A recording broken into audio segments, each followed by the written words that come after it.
everyone, a warm welcome. You've joined us on a brand new edition of Budget Bulletin. A slew of exclusives lined up on the show today. Will Finance Minister Nirmala Sitharaman's budget manage to meet the sky-high hopes of India's middle class, especially the salaried class? Centre may also be looking to simplify income tax filings to make it less tedious for taxpayers. We take a deep dive into the macro picture with Abhik Barua. And the buck doesn't stop there though. Centre may be looking at some kind of investment fillip to help India surpass 220 megawatt target over the next 5 years. Details coming up on the show in just a bit. But first up, moving on to an budget exclusive. Remember, we told you that the Finance Ministry would tweak income tax slabs. But now sources are telling ET now that the government is also likely to unveil a revamped Income Tax Act to streamline compliance and procedures. My colleague Prakash Priyadarshi is now joining us with all the details. Prakash, over to you. Simplified IT Act in the upcoming budget. We're given to understand that the draft for the Simplified Act is ready, which could be announced by the Finance Minister. Sources are suggesting that the revamped IT Act aims to simplify process and streamline procedures, compliance without making significant changes in the policy. As you are aware that the Finance Minister had made an announcement in the July budget last year about the government intention where the FM has clearly highlighted the need to rewrite IT Act to simplify language process and of course streamline compliance to reduce litigation and disputes. Thereafter, the government had made significant progress, in fact put in efforts, and now the draft is ready, which could be announced by the Finance Minister, which is largely focused on simplifying the process and procedures rather than altering tax rates. Along with that, the objective is to eliminate redundant laws and procedures and simplify tax deducted at source and various other procedures. And of course, that is going to be very beneficial for the taxpayers going forward. And to understand all this and more in detail and what are the expectations from Budget 2025, we now have independent economist Abhik Barua now joining us. Mr. Barua, thank you so much for taking your time out and speaking with us here on ET Now, especially when it comes to Budget 2025. And first up, since we are on the topic of income tax, consumption clearly has taken a hit over the last few years. What are your expectations with respect to income tax tweaks that could come in the budget? Do you expect some relief? Sources, in fact, are telling ET now that perhaps some tweaks for lower income class could come in. Do you expect that, especially with the objective of boosting consumption, mass consumption? Yeah, no, I think you're spot on. I think the problem is with mass consumption. And mass consumption doesn't refer to the absolute bottom of the pyramid, but really to the lower tiers of the middle class. And especially when you sort of move from 15 lakhs to 15 lakhs plus, there is a very large jump in the tax rate. I think that is one area that could get the finance minister's attention, and perhaps, compliance, procedure, streamlining does help to a point. But I think in a situation where clearly, despite whatever the GDP numbers have shown this year, there is a problem of mass consumption. I think a reduction in the rate, whether you call it a tweak or you call it a direct reduction, is an important, counter-cyclical fiscal measures. And I certainly expect something on that front, because I think there is broad recognition in government, in policy circles, of the fact that consumption is suffering and something needs to be done about. As far as consumption is concerned, and to just put some facts and figures over here, data suggests that consumption has slowed down to 5.4% versus pre-COVID average of about 7%. Apart from income tax relief, any other policy measures that you expect from the government?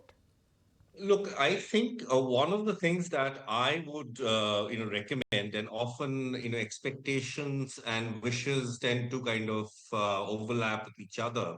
But I think there is a need for, and I think this is being talked about in the context of the coming budget, is that I think there is a need to allocate a little more to some of the welfare schemes. For instance, increase Narega wages, there could be something on an increase in PM Kisan. I think we need to put money in the hands of people who are not necessarily within in the tax pool.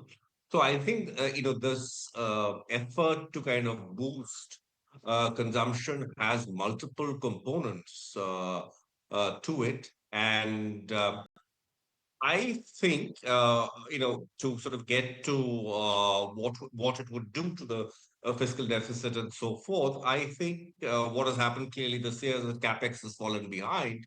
So you can actually get an increase in capex with the same funds this year, and pay a little more attention to increasing focused revenue spending to put money in the hands of the people of people, especially as you pointed out the low middle class and those who fall below the low middle class. And there I sort of mentioned these welfare schemes, which perhaps need more allocation.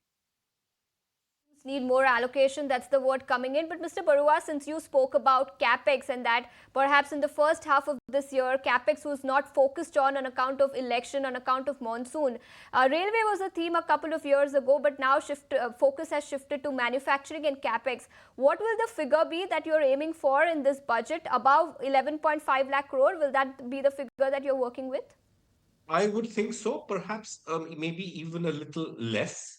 And but around that, certainly not an increase over that. So it sort of peaked last a couple of years back, and then it sort of kind of has steadied. I think a lot of capex has been put in, public sector capex has been put in place, and we see the results of that coming through in the form of better infrastructure, which is leading to better efficiency and so forth. So 11,500 crores, 11.5 lakh crores is the number, which I broadly think will kind of remain this year.